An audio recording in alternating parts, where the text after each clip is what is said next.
There you have it. We have Doc Thames Collard Greens from Brew Ha Ha. I'm John Scanlon with Coastal Cooking Presents Quick Bites. I'm here with Angela Walker from Brew Ha Ha, the newest and most unique restaurant in Pensacola. Stick around, she's going to show you how to make this dish.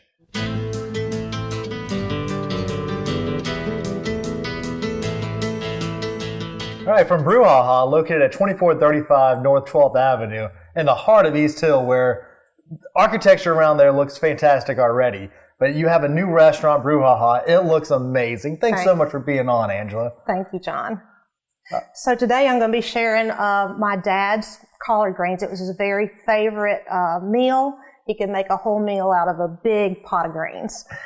So my dad was a doctor in Milton for about 45 years. He's been gone for about 30 years, but anytime I make collard greens, it makes me smile. And that's what we're doing at Brew Ha Ha. Our theme is celebrating Pensacola and its history.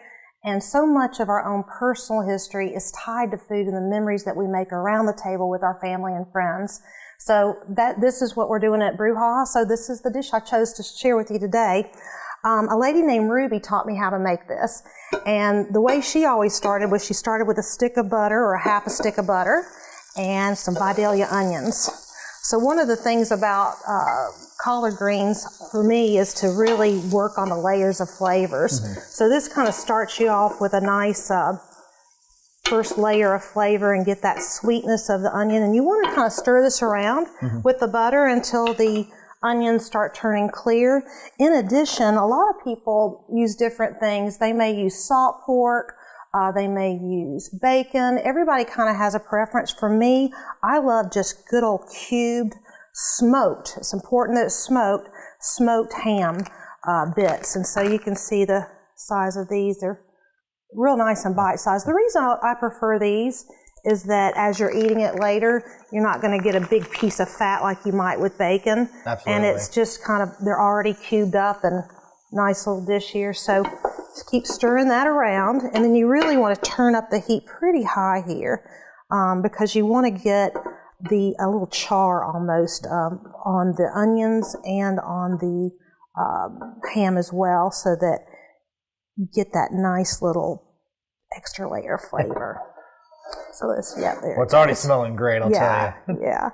So after this has gotten really, really nice and the butter is kind of cooked away, what you'll want to do is deglaze the pan. So I like using chicken broth. If you are vegan or a vegetarian, you can feel free to substitute like a vegetable stock, but you can make your own chicken stock as well. Mm-hmm. But this is just so convenient. So once you get like a crusty bottom and you see some of those bits that are kind of come off of the ham, then you're going to use the chicken broth to deglaze it. So you'll just pour it in and you'll hear like a nice sizzle. And when that happens, just scrape the bottom of the pan, because you're really wanting to get all those little bits and pieces incorporated into the chicken stock. And so you don't pour all the chicken stock in at first. You just get it into where it's nice and turns that chicken stock a beautiful, dark, beautiful brown, rich color. And then you start adding your collard greens. So what's so nice about collard greens these days, it's so convenient. These are the shredded kind, but you can certainly go buy a bundle and wash them yourselves. But let me tell you what, that makes collard greens a really long dish to prepare. I remember when Ruby taught me how to make this, they didn't have convenient food like this in the grocery stores. I would say it was I guess she taught me to make this about 30 years ago.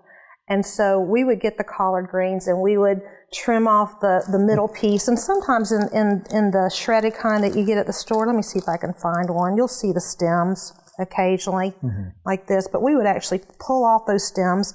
And because we had picked them out of our garden, you would have to rinse and rinse and rinse and rinse to get all the dirt and grit off of the collard greens. Even the ones that you bought in the store had grit on them. And nowadays, I don't know how they do it, but by the magic of production, there is no grit on the collard greens and they're already pre-washed, which is nice. But we used to actually put them in our washing machine, your clothes washer, believe it or not. And we would spin the collard greens around, and then they would be ready to cook. But what's nice about this is it's really convenient. So you kind of just add in a layer of collard greens at a time and just fold it into the liquid. Mm-hmm. Now, I'm watching you do this, and I know everybody says they don't have time to cook at home. This is pretty easy. It's super easy. You asked for a quick bite. Yeah, this is convenient. And this is super easy. It's super nutritious too. I mean, look at that beautiful dark green leaf, and it's so delicious. Now, I've bought collard greens in the can before, just in a pinch for dinner. No comparison. There's no comparison, but there's almost no reason to do that. This doesn't take that much longer. It doesn't. And you just keep adding the layer of collard greens and keep adding some more chicken stock. And eventually, you'll start seeing the collards really turn a beautiful bright green, like a leprechaun green. It's just so bright and gorgeous. And some people actually prefer their collard greens that way. For me, they need to keep cooking. Now, how's that texture on that? Is that they're just a little crisper? Or? Yeah, it's just a little crisper, and they just wanted that bright green flavor. But honestly, if you keep letting the leaf break down just a little bit more and not overcook them. Mm-hmm. That's also another common mistake is people will just cook collard greens to death. And there is just that point where it's just the right opportunity to stop. Now, I'm going to give you a little secret here. One thing obviously is that you want to do is you're going to want to salt as you go. And just make sure you don't over salt. So you can always add more salt, but you can't take it away. So as you're cooking, go ahead and add the salt. And then near the end, one of the things that is a secret that Ruby taught me is this. It's in this little bowl here. This is brown sugar. And greens do have a bitter quality, but it's a good bitter quality. But you can just give it just a little bit more balance and put in some brown sugar, about a tablespoon or so. And then another thing to do, and is something that I like to add in my greens, is apple cider vinegar. And go ahead and just about a tablespoon, maybe 2, and put that in there as well. So you see how we keep adding layers and layers of flavors, and the greens are getting nice and pretty and green now. You can see how they're a nice green, and look at that. Those look fantastic. We're already starting the liquor. They call that the pot liquor. And there's nothing better than the pot liquor on some collard greens. And that's why you just pretty much have to serve it with some cornbread, because that pot liquor, it just soaks it up, and it's so good. Another thing about collard greens that's interesting to me is that the longer that you keep them in the refrigerator, 2 or 3 days, the better they get. Absolutely. They're better the second day. They're even better the third day. And by then, if you have any left, you didn't do it right, because that means that but I could just sit down and eat a whole pot of collards myself. But you can also use a lid to kind of get the steam going as well. And wilt those greens even faster.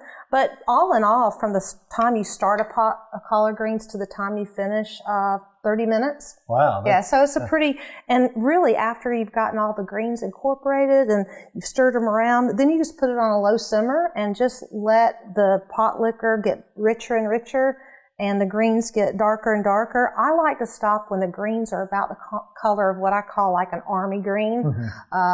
Like what you see our army troops going around in. It's just this dark, rich green that's no longer a bright leprechaun green.